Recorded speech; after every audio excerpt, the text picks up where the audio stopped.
صرف یہ 20 منٹ ہی سنے جس میں حق اور باطل کا فیصلہ ہو گیا تھا۔ کہ ٹھیک ہے، یہ بات تو سمجھ میں آ گئی، تو یہ تو دلیل سے ثابت، عقیدے میں تقلید جائز نہیں ہے، یہ کس دلیل سے ثابت ہے؟ اس کی کیا دلیل ہے؟ اصول قسم کی بحث نہیں ہے، بالکل یہ جو بات جہاں سے شروع ہوئی تھی تو یہ آپ مجھ سے عقیدے میں تقلید جائز نہیں ہے تو کس دلیل سے جائز نہیں ہے حضرت؟ بتائیے نا۔ میں نے ایک بات شروع کی، دلیل کہ تقلید حرام ہے، میں نے کہا تابعین نے صاحب آپ کہہ رہے ہیں نا جیسے تقلید، میں کہتا ہوں نہیں، میں کہتا ہوں کہ تقلید ثابت نہیں ہے تو آپ مجھ سے دلیل مانگتے ہیں۔ آپ خود کہہ رہے ہیں کہ عقیدے میں تقلید جائز نہیں ہے تو آپ بھی دلیل دیں نا کہ عقیدے میں تقلید جائز نہیں ہے۔ اس کی عقلی دلیل ہے، سب آپ سے بھی بڑی دلیل دیں کہ اگر عقیدے میں تقلید جائز ہوتی تو ابھی مشرکین جو اپنے عقل دلیل باپ بن دادا رہی کی ہے۔ شرک کے معاملے میں تقلید کر رہے ہوتے، قرآن ان کو اپریشیٹ کر رہا ہوتا۔ قرآن کہہ رہا ہے وَلَوْ كَانَ آبَاؤُهُمْ لَا يَعْقِلُونَ شَيْئًا وَلَا يَهْتَدُونَ، ان پر دلیل لے کر آؤ جو یہ شرک کر رہے ہیں نا، ہاتھو برہانکم ان کنتم صادقین۔ اس میں باپ دادا کو فالو کرنا کافی نہیں ہے، بلکہ قرآن کہہ رہا ہے اس کی دلیل لے کر آؤ کہ یہ بتوں کو تم نے کیوں معبود بنا رکھا ہے۔ اجتہادی مسائل میں کافی ہے۔ اجتہادی مسائل میں دیکھیں تقلید ہوتی کن چیزوں میں؟ عقیدے میں قرآن اور سنت نے عقیدے کے باب کو اتنا واضح کر دیا۔ مجھے تک پورا نا بات مکمل کروں، آپ خاموش رہیں۔ قرآن و سنت نے بیسک عقائد کے باب کو اتنا واضح کر دیا ہے کہ اس میں آپ عالم کو پرکھنے کے لیے بھی دلیل دیکھو گے کہ یہ عالم صحیح ہے بھی کہ نہیں ہے، آواز آئے گی کہ عالم کو پرکھنے کے لیے بھی، ورنہ تو قادیانی بھی صحیح ہو جائیں گے اور ہر ایک صحیح ہو جائے گا نا۔ تو پہلے یہ عقیدہ بھی اس کا درست ہے یا نہیں، اس کو قرآن و سنت نے، بلکہ یہ تو قرآن غیر مسلموں کے خلاف بھی حجت ہے جو علماء کو سرے سے مانتے ہی نہیں ہیں، ان کو بھی قرآن کہہ رہا ہے کہ ہاتھو برہانکم، جو اپنی شرک ہے اور جو تم آخرت کا انکار کرتے ہو ان پر دلائل لے کر آؤ۔ ابھی میری طرف توجہ رکھیں آپ۔ دوسرا مسئلہ ہوتا ہے مسائل کا، عقیدے کی بات تو مکمل، دوسرا مسئلہ ہوتا ہے مسائل کا۔ مسائل کے باب میں وہ مسائل جو اجماعی ہیں، جن کو قرآن و سنت نے اتنی وضاحت سے بیان کر دیا کہ اس میں اختلاف رائے ہو ہی نہیں سکتا، ان میں بھی کسی امام کو، کسی صحابی کو، کسی کو فالو کرنے کی ضرورت نہیں ہے۔ جیسے 5 نمازیں فرض ہیں، نمازوں کی رکعتیں ہیں، حج ہے، عمرہ ہے، یہ سارے موٹے موٹے اسلام کے بیسک مسائل ہیں، ان میں کوئی نہ کسی کے کو فالو کرنے کی ضرورت نہیں۔ کچھ مسائل ایسے ہیں جن میں اختلاف ہے، اس لیے کہ حدیث ادھر بھی ہے اور حدیث ادھر بھی ہے، اور ادھر بھی قرآن کی آیت ہے تو اس کے اپوزٹ دوسری حدیث ملے گی ہمیں، اس میں ایک عامی آدمی کنفیوز ہوتا ہے، کیونکہ اس میں اس کے پاس ضروری ہے کہ یا تو وہ خود مجتہد ہو، قرآن و سنت کا اتنا گہرا مطالعہ ہو کہ ایک ایک حدیث کی سند کی بھی اس کو تحقیق ہو، اور ایک ایک حدیث کا مفہوم بھی اس کے سامنے واضح ہو، ترجمہ بھی کتابوں سے نہ پڑھتا ہو، خود عربی اتنی جانتا ہو۔ اس پوری تفصیل کے بعد اللہ نے اس کو فہم و فراست بھی دی ہو، قرآن و سنت سے مسائل کے اخذ کرنے کا سلیقہ بھی دیا ہو۔ تو کسی کے اندر اگر یہ صلاحیت ہے کہ وہ براہ راست مسائل نکال سکتا ہے تو اس کے لیے بھی کسی دوسرے کی تقلید حرام ہے، لیکن جس کے اندر یہ صلاحیت نہیں ہے، اس کے پاس نہ تو خود یہ صلاحیت ہے کہ براہ راست قرآن سے مسائل نکال سکتا ہے، نہ وہ خود یہ صلاحیت ہے، تو اب وہ اس کے پاس اس کے علاوہ کوئی آپشن بچتا نہیں ہے کہ جس میں یہ صلاحیت ہے اس کو فالو کرنا شروع کر دے۔ لیکن جس کی صلاحیت ہے یا نہیں ہے اس کو پہلے پرکھے گا، ایسے نہیں کہ کسی کے بھی پیچھے چالنا شروع، جیسے تابعین نے صحابہ کو پر اعتماد کیا اور بالکل صحیح اعتماد کیا، بعد والے لوگوں نے چاروں اماموں پر اعتماد کیا اور بالکل صحیح اعتماد کیا، کیونکہ پوری امت نے ان پر اعتماد کیا۔ تو یہ عمل آپ اس کو بتائیں کہ یہ ناجائز ہے، ٹھیک ہے نا؟ میں نے آپ کی بات توجہ سے مائک دے دیجیے، بیچ میں رکھ لیتے ہیں، دونوں کی آواز آتی رہے گی۔ تو دیکھیں، میں یہ عرض کر رہا تھا آپ سے کہ یہ جو آپ کہہ رہے ہیں نا کہ عقائد میں تقلید جائز نہیں ہے، عقائد واضح ہے، مجھے اس سے انکار نہیں ہے، لیکن یہ جو آپ فرعی کی مثال دے رہے ہیں کہ فروع میں واجب ہے، مجھے اس کی دلیل دیتے ہیں آپ فروع میں واجب ہے، عقائد میں جائز نہیں ہے۔ اچھا، ایک منٹ میری بات تو سن لیں پلیز۔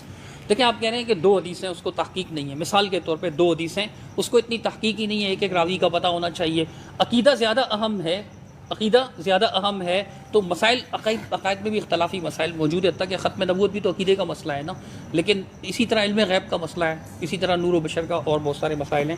میں یہ عرض کر رہا ہوں کہ ایک مسئلے پہ 2 حدیث ہیں، مثال کے طور پہ 2 حدیث ہیں، 2 حدیث ہیں ایک مسئلے پر۔ عام مثال میں رفع الدین کی نہیں دوں گا، چونکہ آپ نے اپنی وائس میں کہا تھا کہ وہ رفع الدین کی بحث چھیڑ دے گا، میں نہیں چھیڑ رہا، میں یہ کہہ رہا ہوں کہ ایک مسئلے پہ 2 حدیثیں، 2 حدیثیں، اور ایک ضعیف ایک نہیں، مسئلہ اجتہادی نوعیت کا ہے، فرعی نوعیت کا ہے، کفر اسلام کا نہیں ہے۔ یار یہ رفع الدین، فاتحہ خلف الامام، یہ کفر اسلام کے مسائل تو نہیں ہے نا، نہیں ہے نا یہ کفر اسلام کے مسائل، تو اگر اس کو وہ حدیث ملتی ہے وہ اس پر عمل کرتا ہے، اس کے لیے جائز ہے یا نہیں؟ اگر وہ اگر وہ غلطی بھی کرے گا تو کیا وہ اس غلطی کی وجہ سے، اجتہادی مسئلہ ہے، فرعی مسئلہ ہے، لیکن اس نے دیکھا کہ یہ رسول اللہ صلی اللہ علیہ وسلم کی حدیث ہے، چلو میں اس کو فالو کرتا ہوں، حالانکہ وہ ہے حنفی، چلے حنفی کو بھی چھوڑ دے، وہ شافعی ہے، لیکن اس نے دیکھا کہ یہ مسئلہ ایسا ہے میرے مذہب میں، لیکن یہ حدیث ایسے، وہ حدیث پہ اگر عمل کر لیتا ہے تو کیا وہ گناہگار ہوگا؟ ایک عامی آدمی جس کو یہ نہیں پتا کہ یہ حدیث منسوخ ہے یا ناسخ ہے، یہ حدیث صحیح ہے یا ضعیف ہے، کیونکہ اس کا اپنا فیصلہ اس کے بارے میں یہ کہ یہ حدیث ضعیف ہے، یہ فیصلہ اس کا اپنا معتبر نہیں ہے، کیونکہ اس کو یہ اللہ نے علم عطا نہیں فرمایا، یہ صلاحیت عطا نہیں فرمائی ہے، لہذا اس کو ایسے موقع پہ کسی عالم پر اعتماد کرنا پڑے گا، اور وہ حدیث کو صحیح ہے ضعیف کہنے میں بھی تو عالم پر اعتماد کر رہے ہیں نا۔ سے بات کریں، میں آپ کی بات سمجھ، آپ کہہ رہے ہیں کہ اس میں اتنی صلاحیت ہی نہیں ہے کہ اس کو سمجھ سکے کہ یہ صحیح ہے یہ ضعیف ہے، میں یہ تو میں بات مان رہا ہوں، صلاحیت تو اس عقیدے میں بھی نہیں ہے، عقیدے میں آپ کہہ رہے ہیں کہ اس کے لیے تقلید حرام ہے، جائز ہی نہیں ہے، ناجائز ہے، جتنی بھی مذمت کی جائے کم ہے مولانا سرفراز خان صفدر صاحب کے الفاظ میں کہ عقائد کے مسئلے پہ جس کی تقلید کرنا چلیں وہ سمجھ گیا، ہمیں اب آگے چلیں نا، ٹھیک ہے۔ مولانا سرفراز خان صفدر صاحب کو لے کیوں بیٹھ گئے آپ، آگے چلیں۔ ایک منٹ سمجھ کریں، ایک منٹ سمجھ کریں، تو مفتی صاحب ہیں، خیال رکھیں۔ دیکھیں حضرت، میں یہ کہہ رہا ہوں کہ عقائد میں تو مطلب عقائد میں اس کے پاس اتنا علم کہاں سے آ گیا؟ عقائد میں بھی تو اختلاف ہے، دلائل کا بھی اختلاف ہے، نصوص کا بھی اختلاف ہے، بات اختلاف سے مجتہدین کا اختلاف مراد ہوتا ہے، یہ نہیں کہ کوئی بھی قادیانی اٹھ کے اختلاف، اس کو ہم اختلافی مسئلہ نہیں کہتے، مجتہدین اور جو صحابہ میں جو اہل علم صحابہ تھے ان کے اختلاف کو ہم اختلافی مسئلہ کہتے ہیں، یہ ذہن میں رکھیں آپ۔ یہ اختلافی مسائل مطلب نہیں، جب ہم کہتے ہیں نا یہ مسئلہ اختلافی ہے تو اس کا مطلب یہ نہیں کہ وہ پکوڑے والے نے اختلاف کیا، ارے پکوڑے والے کی بات نہیں کر رہا تھا، اس کا مطلب ہوتا ہے مجتہدین نے اختلاف کیا ہے یا قادیانی نے اختلاف کو، ہم نہیں اس کو اختلاف کو اختلاف نہیں کہتے۔ میری بات سنیے گا، دیکھیے یہ جو جیسے عقیدہ علم غیب کا مسئلہ ہے، ٹھیک ہے، ایک خلق کثیر ہے جو کہتی ہے کہ رسول نبی مکرم صلی اللہ علیہ وسلم کو جمیع ما کان و یکون کا علم تھا، تو ہمارے علماء کرام کہتے ہیں کہ نہیں، ایسا نہیں تھا، جمی تو نہیں تھا، ما کان و یکون تو ہو سکتا ہے لیکن جمی نہیں تھا۔ تو اب یہ تو مسئلہ ہے کہ عامی کو کیا پتا کہ جمی ما کان و یکون اور جمی کے بغیر ما کان و یکون میں کیا مسئلہ ہے، ما کان و یکون ہے کیا، ما کان و یکون ہے کیا، ایک عامی کو نہیں پتا، ٹھیک ہے۔ وہ ایک قادری صاحب سے مسئلہ پوچھ لیتا ہے اور وہ اس کو کہتے ہیں کہ بھائی اللہ کے رسول صلی اللہ علیہ وسلم کو جمی ما کان و یکون کا علم تھا اور اس میں غلطی میں مبتلا ہو جاتا ہے تو یہ اس کے لیے جائز نہیں ہے، حرام ہے، ٹھیک ہے، وہ گناہ گار ہوگا۔ لیکن اگر وہ اجتہادی مسئلے میں اگر وہ پوچھ لیتا ہے مفتی صاحب سے اور مفتی صاحب اس کو غلط جواب دے دیتے ہیں تو وہ گناہ گار نہیں ہوگا؟ اگر اس کو پتہ ہے کہ غلط جواب ہے تو پھر تو گناہ گار ہوگا، لیکن اگر اس کو پتہ نہیں ہے اور عقیدے میں اگر اس کو پتہ نہ ہو تو عقیدے میں تو اس پر تحقیق لازم تھی، تو اس کے پاس تو صلاحیت ہی نہیں ہے، پکوڑے والا کیوں نہیں ہے صلاحیت؟ عقیدے میں اللہ نے ہر ایک میں یہ صلاحیت رکھی ہے، توحید کا عقیدہ، رسالت پکوڑے والا کیسے پتہ چلائے گا؟ بالکل پتہ چلے گا، ورنہ تبھی تو اللہ اس کو جہنم میں ڈالے گا۔ میری بات تو کہ تم نے جو ہے نا پکوڑے والے کو بات بھی پتہ چلے گا کہ اللہ ایک ہوتا ہے، یہ دلائل تو دو اور دو چار کی طرح واضح ہیں۔ حضرت آپ جذباتی ہو، پکوڑے والے کو پتہ ہے کہ نص قطعی کیا ہے اور محتمل کیا ہے، اس کو پتہ ہے، اس کو پتہ ہے کہ اللہ ایک ہے، ٹھیک ہے نا، اللہ تو ایک دو، ہے، یہ عقلی دلیل ہے، علم غیب عقیدے کا اس مسئلہ کو نہیں پتہ ہے ہے کہ یہ پوری امت کا اجماع ہے کہ نبی آخری نبی مفتی ہیں، صاحب، ٹھیک ہے نا، مفتی صاحب، علم غیب عقیدے کا مسئلہ ہے یا نہیں؟ بالکل عقیدے کا مسئلہ ہے۔ ہاں، تو ایک پکوڑے والے کو کیا پتا کہ جمی ما کا ملکن کی جو روایت پیش کی جا رہی ہے وہ ضعیف ہے، پکوڑے والے کو جمی و ما کانا و ما یکونو کی اصطلاح معلوم نہیں، لیکن وہ اگر وہ کہتا ہے کہ نبی کو ماضی کا بھی علم، مستقبل کا بھی علم، حال کا بھی، ہر چیز کا علم ہے، تو اس کے سامنے آیات رکھی جاتی ہیں، علماء ان کی آیات، اس پر لازم ہے کہ وہ اس کی تحقیق کرے کہ دوسری طرف کی آیتیں کون سی ہیں، کیونکہ یہ عقیدہ تو قرآن نے اتنی واضح بیان کیا ہے کہ ایک آیت اس کے سامنے آ جائے گی۔ اجتہادی مسائل میں اگر وہ تحقیق کر لے تو کیا یہ ناجائز ہو جائے گا اس کے لیے؟ اجتہادی مسائل میں وہ تحقیق کرنا اس کے لیے ناجائز نہیں ہے، لیکن میں کہتا ہوں، ارے بات تو سنیں نا پوری کمپلیٹ ہو، جب مجتہدین کا کسی مسئلے میں اختلاف ہوا ہے نا، یہ اختلاف اس کی علامت ہے کہ اس میں دلائل اتنے آسان نہیں ہیں، اتنے آسان ہوتے تو اتنے بڑے بڑے مجتہدین کا اس مسئلے میں اختلاف نہ ہوتا، تو مجتہدین کا اس اختلاف ہونا اس کی علامت ہے کہ یہ اتنا ہلکا مسئلہ نہیں ہے جتنا آپ سمجھ رہے ہیں کہ پکوڑے والا بھی اس کو حل کر لے گا بیٹھ کے، یہ ہے اصل بات، جبکہ عقیدے کا مسئلہ واضح ہے، تو مجتہدین کا اختلاف ہونا، کیونکہ آپ دیکھ رہے ہیں کہ ایک حدیث صحیح ہے ایک ضعیف ہے، بالکل ٹھیک ہے، ایسا ہی ہے، ایسے موقع پہ صحیح حدیث کو لیا جائے گا، لیکن دو صحیح حدیثیں ٹکرا رہی ہیں، ایک مجتہد ایک حدیث کا ایک مفہوم لے رہا ہے، دوسرا مجتہد اس حدیث کا دوسرا مفہوم لے رہا ہے، اس میں عامی آدمی کے پاس اسلم راستہ یہ ہے کہ وہ ایک کو فالو کرے اور دوسرے پر تان و تشنیع نہ کرے۔ اگر عوام کو آپ اجازت دے دیں گے پینترے بدلنے کی تو وہ طلاق کے مسئلے میں اہل حدیث کو فالو کریں گے، علماء کو اجازت ہے پینترے بدلنے کی، اور مفتی صاحب ایسے معاملے میں علماء کو اجازت ہے کہ وہ پینترے بدلے، علماء کو دلیل کی، وہ عالم جو اپنے آپ کو مجتہد سمجھتا ہے، جس کا یہ دعویٰ ہے کہ میں مجتہد ہوں، اس کو پینترا بدلنے کی اجازت ہے۔ مطلب مجتہد کب تک رہے آپ کے خیال سے؟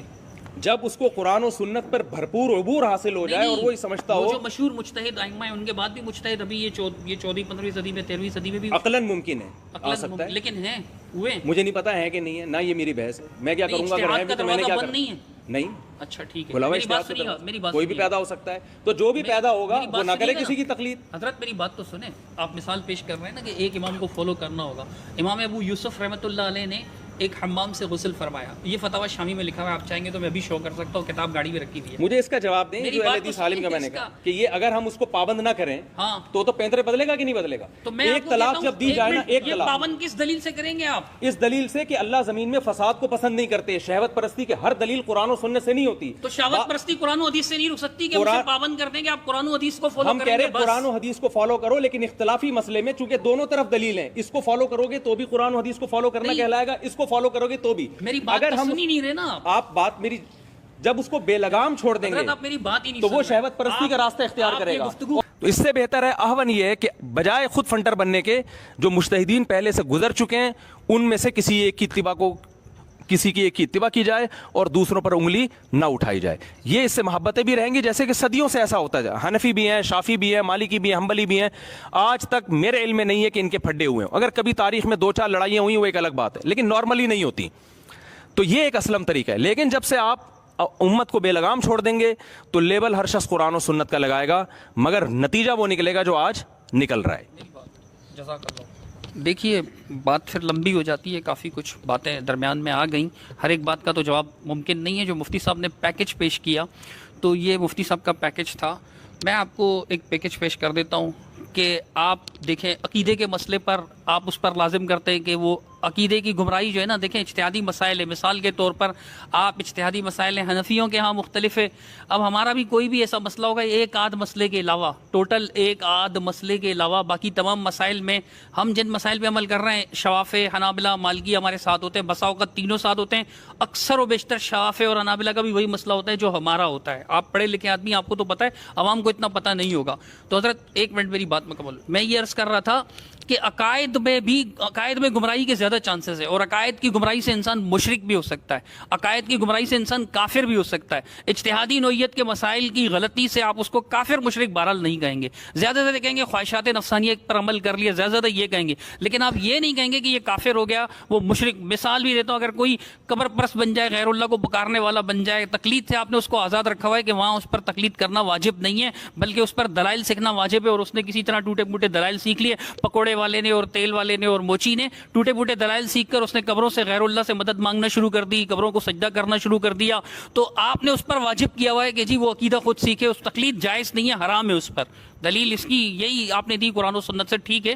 تو فرو میں وہ جو ہے نا اگر کرے گا تو یہ جو ہے وہ گمراہ ہو جائے گا، فنٹر بنے گا۔ تو یہ ہم کہتے ہیں فنٹر بننے کی ضرورت نہیں ہے، قرآن و حدیث کو، اللہ کے رسول صلی اللہ علیہ وسلم کی حدیث ہے کہ یا ایھا الناس انی ترکت فیکم امرین ما ان اعتصمتم به فلن تضلوا ابدا، اے لوگوں میں تمہارے درمیان دو چیزیں چھوڑ جا رہا ہوں، اگر تو ان دو چیزوں کو مضبوطی سے تھام لوگے تو کبھی گمراہ نہیں ہوگے، کتاب اللہ و سنتی، اللہ کی کتاب، رسول اللہ صلی اللہ علیہ وسلم کی سنت، یہ دونوں گمراہی سے بچنے کے لیے کافی ہیں۔ المستدرک للحاکم کی یہ حدیث ہے، امام حاکم و امام ذہبی نے اس کی سند کو صحیح قرار دیا ہے۔ تو یہ جو حدیث ہے رسول اللہ صلی اللہ علیہ وسلم کی، یہ ہے معاملہ۔ اب دیکھیں جہاں تک امام ابو حنیفہ رحمۃ اللہ علیہ کا معاملہ ہے، اللہ کی قسم ہم امام حنیفہ رحمۃ اللہ علیہ کا احترام کرتے ہیں جس طرح کہ ہم دیگر مجتہدین کا احترام کرتے ہیں۔ ہم ہمارے علماء کرام اس کی سختی سے مذمت کرتے ہیں کہ کسی بھی امام کے شان میں کوئی بکواس کی جائے یا ایسی بات کی جائے، لیکن ہم کہتے ہیں کہ ان کی تقلید واجب نہیں ہے۔ جب عقائد میں آپ ہمارے ساتھ متفق ہیں کہ ہاں تقلید واجب نہیں ہے، حلال و حرام کے مسائل میں متفق ہیں، اجتہادی نوعیت کے مسائل میں حضرت نہ آپ ہمیں کافر کہتے ہیں نہ ہم آپ کو، اور ہمارے درمیان الحمدللہ کفر و ایمان والے مسائل میں اختلاف ہے نہیں، خاص طور پر مفتی طارق مسعود صاحب کو جہاں تک میں نے سنا ہے عقائد کے معاملات میں بھی، کئی معاملات میں بھی اس طرح کی باتیں کرتے ہیں جو عام علماء کے موقع سے، مثلا استواء علی العرش کا مسئلہ لے لیجئے، اور بھی میں نے سنا ہے، آپ کو کافی تمیز سے سنا ہے، بغض سے نہیں سنا، اور میں بغض سے سنتا بھی نہیں ہوں۔ ہماری محفل بہت اچھی ہوئی الحمدللہ، آوازیں بعض اوقات بلند ہوئی ہیں، میری بھی مفتی صاحب کی بھی، اور ایسی مجلسوں میں ایسا ہو جاتا ہے، کوئی بات نہیں، کوئی نامناسب بات نہ ان کے منہ سے میرے لیے نکلی نہ میرے منہ سے ان کے لیے نکلی انشاءاللہ، اور آئندہ بھی نہیں نکلے گی۔ جیسے انہوں نے کہا کہ میں احترام کرتا ہوں، میرے لیے بھی قابل احترام ہے، میرے بھائی ہیں، دینی بھائی ہیں، فہم کا اختلاف ہوتا ہے بے شک۔ ایک حدیث ہم یہ نہیں کہتے کہ امام حنیفہ رحمۃ اللہ علیہ نے اگر کسی حدیث کا مفہوم غلط لیا، اگر ان کی سمجھ میں نہیں آیا، انہوں نے ایک مفہوم لیا، غلط نہیں، انہوں نے اگر ایک مفہوم لیا تو وہ مفہوم انہوں نے جان بوجھ کر غلط لیا، استغفر اللہ، یہ تو دل پر حملہ کرنے والی بات ہے، ایسا نہیں ہے، لیکن خطا کا امکان آپ بھی مانتے ہیں نا۔ ہم کہتے ہیں یار ہمارے سمجھ میں یہ واضح حدیث آ رہی ہے، ہم اس کو لے رہے ہیں، امام حنیفہ رحمۃ اللہ علیہ بہت اعلیٰ مقام ہے ان کا، لیکن یہ مسئلہ حدیث سے ایسے واضح، چونکہ اگر میں حدیث کو چھوڑوں گا تو میں گمراہ ہو جاؤں گا. صحیح حدیث میرے سامنے آ گئی، علماء کہہ رہے ہیں، میں نہیں کہہ رہا ہوں، میں نے علماء سے سیکھا. ایک عام آدمی بھی علماء سے سیکھتا ہے، جیسے عقیدہ سیکھتا ہے جو واجب ہے، لازم ہے، فرض ہے، وہ سیکھتا ہے. تو جس طرح حلال و حرام سیکھتا ہے، ایسے یہ مسئلہ ہے. حلال و حرام کے مسائل میں اختلافات موجود ہیں، صرف طلاق کا مسئلہ نہیں ہے. سود کتنا گمبھیر مسئلہ ہے. مفتی تقی عثمانی صاحب، شیخ الاسلام مفتی تقی عثمانی صاحب، اور بینکنگ کی تعلیم بھی دے رہے ہیں جائز قرار. میں اس بحث میں نہیں جاؤں گا، صرف مثال دے رہا ہوں. مثال تو دے سکتے ہیں نا، لیکن میرے خیال سے جامعۃ الرشید میں حضرت جو ہوتے ہیں ان کا بھی موقف مفتی تقی عثمانی صاحب کے قریب ہے. کیا ایسے ہی ہے؟ ہاں. تو لیکن ہمارے نیو ٹاؤن والے علماء دیوبند ہیں، وہ بینات نامی مخصوص ایک خاص شمارہ شائع کر چکے، اتنا موٹا رسالہ ہے جس میں انہوں نے اس کو حرام قرار دیا. اب مسئلہ حلال و حرام کا ہے. نہ تو ہم شیخ تقی عثمانی صاحب کے بارے میں کہتے ہیں کہ وہ بدنیت ہیں، جان بوجھ کر انہوں نے لوگوں کو سود میں ڈالا ہوا ہے، اور نہ ہم ان کو کہتے ہیں کہ یار یہ بدنیتیں ایک حلال کو بلا وجہ حرام کر کے بیٹھے ہوئے سارے مل کے نیو ٹاؤن والے، اور اس کو اجماعی موقف قرار دے رہے ہیں علماء کا. یہ مسئلہ نہیں. حلال و حرام کا اختلاف تو پھر بھی رہتا ہے. اسلم طریقہ جو اللہ اور اس کے رسول نے بتایا وہی ایک گمراہی سے بچنے کا، کہ لوگوں میرے بات کبھی بھی گمراہ نہیں ہوگے اگر تم قرآن و حدیث کی پیروی کرو گے. اجتہادی مسائل میں اگر اس سے غلطی ہو بھی گئی تو وہ زیادہ سے زیادہ آپ اس کو یہ کہیں گے کہ یہ غلط ہے اس مسئلے پر، نہ آپ اسے گمراہ کہیں گے، نہ آپ اسے کافر کہیں گے، نہ آپ اسے مشرک کہیں گے. اور فام کے اختلاف پر تو جھگڑا ہے ہی نہیں ہمارا اور آپ کا. تو بات تو پھر سمیٹ ہی لیتے ہیں کیونکہ ہم اور یہ کافی قریب ہے. پھر شاید میں بھی ایک دفعہ لینا چاہوں گا. ہاں کوئی مسئلہ نہیں ہے. میں یہ عرض کرنا چاہوں گا کہ جو لوگ ہمارا اختلاف ان کے ساتھ ہوتا ہے جو کہتے ہیں کہ نہیں بھائی ہر صورت میں آپ کو ایک امام کی پیروی کرنی پڑے گی. تو میں کہتا ہوں دیکھیں حضرت ایسی کئی مثالیں میں دے سکتا ہوں. آپ کہتے ہیں نا خواہشات میں ایک مثال دے رہا تھا ریوی کی، امام ابو یوسف رحمۃ اللہ علیہ نے ایک حمام سے غسل فرمایا، اس کے بعد انہوں نے جا کے صلاۃ الجمعہ ادا کی، جمعہ کی نماز ادا کی. جمعہ کے بعد جب وہ تشریف لائے تو کسی نے ان کو بتایا کہ جس حمام سے آپ نے غسل فرمایا تھا اس میں چوہا مر گیا تھا. حنفی فقہ کے مطابق حمام کے حوض میں چوہا مر گیا تھا، پانی نکالنا پڑتا ہے، پتہ نہیں 20 ڈول پتہ نہیں 40 ڈول حنفی مذہب کے مطابق. ہاں مجھے اپنے مذہب کا تو پتہ ہے، ان کے مذہب کا عرض کر رہا ہوں. تو جب ان کو بتایا گیا کہ اس میں تو فارا میتا تھی، جو چوہا مردار چوہا تھا اس میں، تو وہ امام صاحب کہنے لگے کوئی بات نہیں، آج ہم اپنے مالکی بھائیوں کے مسئلے پر عمل کر لیتے ہیں کہ ان کے ہاں جب تک رنگ بو ذائقہ چینج نہ ہو تب تک پانی پاک رہتا ہے. یا قلتین والا مسئلہ کہ جب تک قلتین ہو تو قلتین میں جو ہے نا وہ حمل یعنی کہ وہ قابل برداشت ہے. انہوں نے کیا. اب دیکھیں حضرت امام ابو حنیفہ رحمۃ اللہ علیہ نے یہ فرمایا ہے کہ اگر کسی عورت کا شوہر کھو جائے تو وہ اتنا انتظار کرے کہ اس کے شوہر کی عمر 110 سال یا 100 سال ہو جائے. 100 سال یا 110 ہدایہ شریف میں جو لکھا ہوا ہے. 90 سال بعد کے بعض ائمہ کا اقوال ہیں. آپ ہدایہ پڑھیں تو میرے خیال سے لکھا ہے، یہاں تک کہ میرے خیال سے کیا میں نے پڑھا ہے، اب احتمال صرف اس میں کہ 100 یا 110 ہے. ہدایہ میں یہ مسئلہ لکھا ہے 110 سال کا ہو جائے. لیکن ہمارے انفی بھائی کہتے ہیں اب 4 سال ہے. 4 سال مفقود الخبر جس کو کہتے ہیں. میں یہ بتا رہا ہوں جس کا شوہر لاپتہ ہو وہ عورت اپنے ناظرین کرام، اب آپ لوگوں کے سامنے میں آگے اہل حدیث علماء کا i+TV کے موقف رکھنا چاہتا ہوں. اس متعلق جو مفتی صاحب نے کہا کہ ایک فقہ پر اگر عمل نہیں کرے جائے گا تو اس سے انتشار ہوگا. لیکن اس سے پہلے میں ایک اپنا تبصرہ بھی کر دیتا چاہتا ہوں. دیکھیے مفتی طارق مسعود صاحب ہو یا جو بھی مقلدین یہ کہتے ہیں نا کہ ایک فقہ پر عمل نہیں کریں گے، ایک امام کو نہیں پکڑیں گے تو انتشار ہوگا. دیکھیے ان لوگوں کی سوچ کتنی گر چکی ہے، کتنی خراب ہو چکی ہے.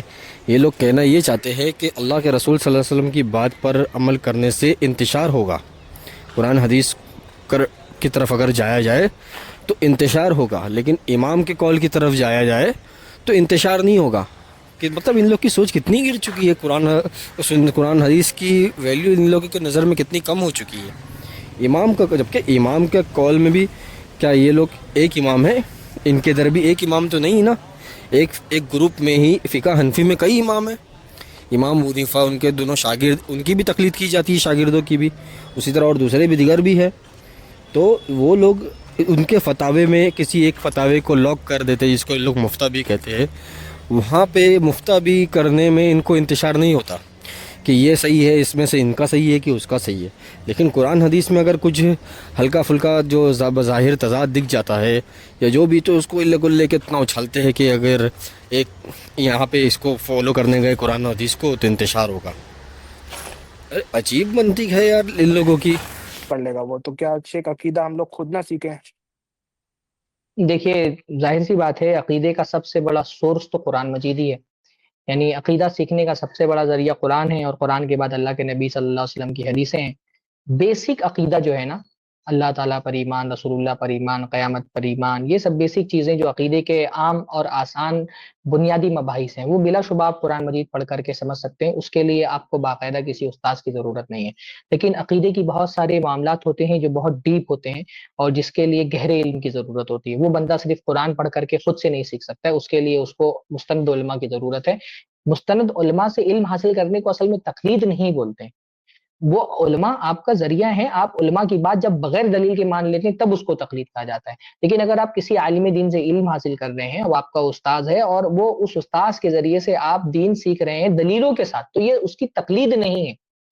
تو یہ جو ہمارے غلط فہمی ہوتی ہے کہ کسی عالم سے دین سیکھنے کو ہی لوگ تقلید سمجھ لیتے ہیں، یہ اصل میں تقلید کس کو کہتے ہیں؟ بغیر دلیل کی کسی بات مان لینا، یہ سوچ کر کے کہ یہ صحیح بولے یا غلط بولے، یہ جو بھی بولے گا میں مان لوں گا، اس کو تقلید کہتے ہیں. تو کسی استاد سے دین کا علم لینا یہ تقلید نہیں ہے حقیقت میں، یہ تو دین سیکھنا ہے. اور ہر زمانے میں دین جو ہے وہ ہمیشہ علماء سے ہی سیکھا گیا، قرآن علماء سے پڑھا گیا، حدیثیں جو ہے وہ علماء کے ذریعے سے پڑھی گئی ہیں. تو عقیدے کا بھی علم آپ بلا شبہ قرآن سے لیں. بیسک عقیدہ آپ قرآن سے سیکھ بھی سکتے ہیں، لیکن قرآن سے بھی اپنا عقیدہ سیکھنے کے لیے آپ کا ایک استاد ہونا ضروری ہے، اگر آپ گہرائی سے دین کا علم حاصل کرنا چاہتے ہیں تو. شیخ کون سے ڈیپ جو کون سا عقیدہ ہے شیخ جو ہم لوگ سیکھیں گے عالم سے؟ کون سا عقیدہ مطلب؟ اسلام کا عقیدہ؟ اسلام کا مطلب کون سے، مطلب جو بیسک عقائد ہیں وہ تو ہم سیکھ لیں گے. جیسے اگر قرآن ہم لوگ پڑھیں گے تو اس سے پتہ چل جاتا ہے کہ اللہ کے علاوہ کوئی اور کچھ کر ہی نہیں سکتا. تو اگر ہاں، کوئی تو ہمیں بیسک گھما بھی رہا عقیدہ ہے میں نے تو آپ سے اس لیے بولا نا کہ بیسک عقیدے کی جو چیزیں ہیں وہ تو آپ قرآن مجید کا ترجمہ بھی پڑھیں گے تو آپ کو بیسک عقیدہ سمجھ میں آ جائے گا. اللہ تعالیٰ کے علاوہ کوئی معبود نہیں، اس کے علاوہ کسی سے دعائیں نہیں کرنی چاہیے، اللہ کے نبی صلی اللہ علیہ وسلم اللہ کے رسول ہیں، قیامت آئے گی، تقدیر برحق ہے، اور ساری جو ایمان کی بیسک مطالبات ہیں وہ ساری چیزیں آپ کو، بیسک چیزیں آپ قرآن مجید کے ترجمے سے سیکھ سکتے ہیں. باقی یہ ہے کہ بہت سارے عقیدے کے مباحث گہرے ہوتے ہیں، بہت ساری آیتیں متشابہات میں سے ہوتی ہیں جن کا علم اللہ تعالیٰ کے علاوہ صرف پختہ علم والوں کو ہوتا ہے. تو بہت سارے مباحث ایسے ہیں، جیسے کبھی صفات کے باب میں بہت ساری چیزیں ایسی ہوتی ہیں جن کے بارے میں آدمی شبہ کا شکار ہو سکتا ہے، خاص طور پہ ایسے ماحول میں جہاں پر قرآن ہی کے ذریعے سے بہت سارے گمراہ لوگ اپنے غلط عقیدے کو ثابت کرنا چاہتے ہیں. تو ایسے میں آپ کو مستند اور معتبر علماء کی رہنمائی کی بھی ضرورت ہوتی ہے. تقلید کر کے بھی مقلدین کس طرح اختلاف و انتشار کا شکار ہے، اس ویڈیو میں لیفٹ سائڈ والی ویڈیو میں کلک کر کے دیکھ سکتے ہیں.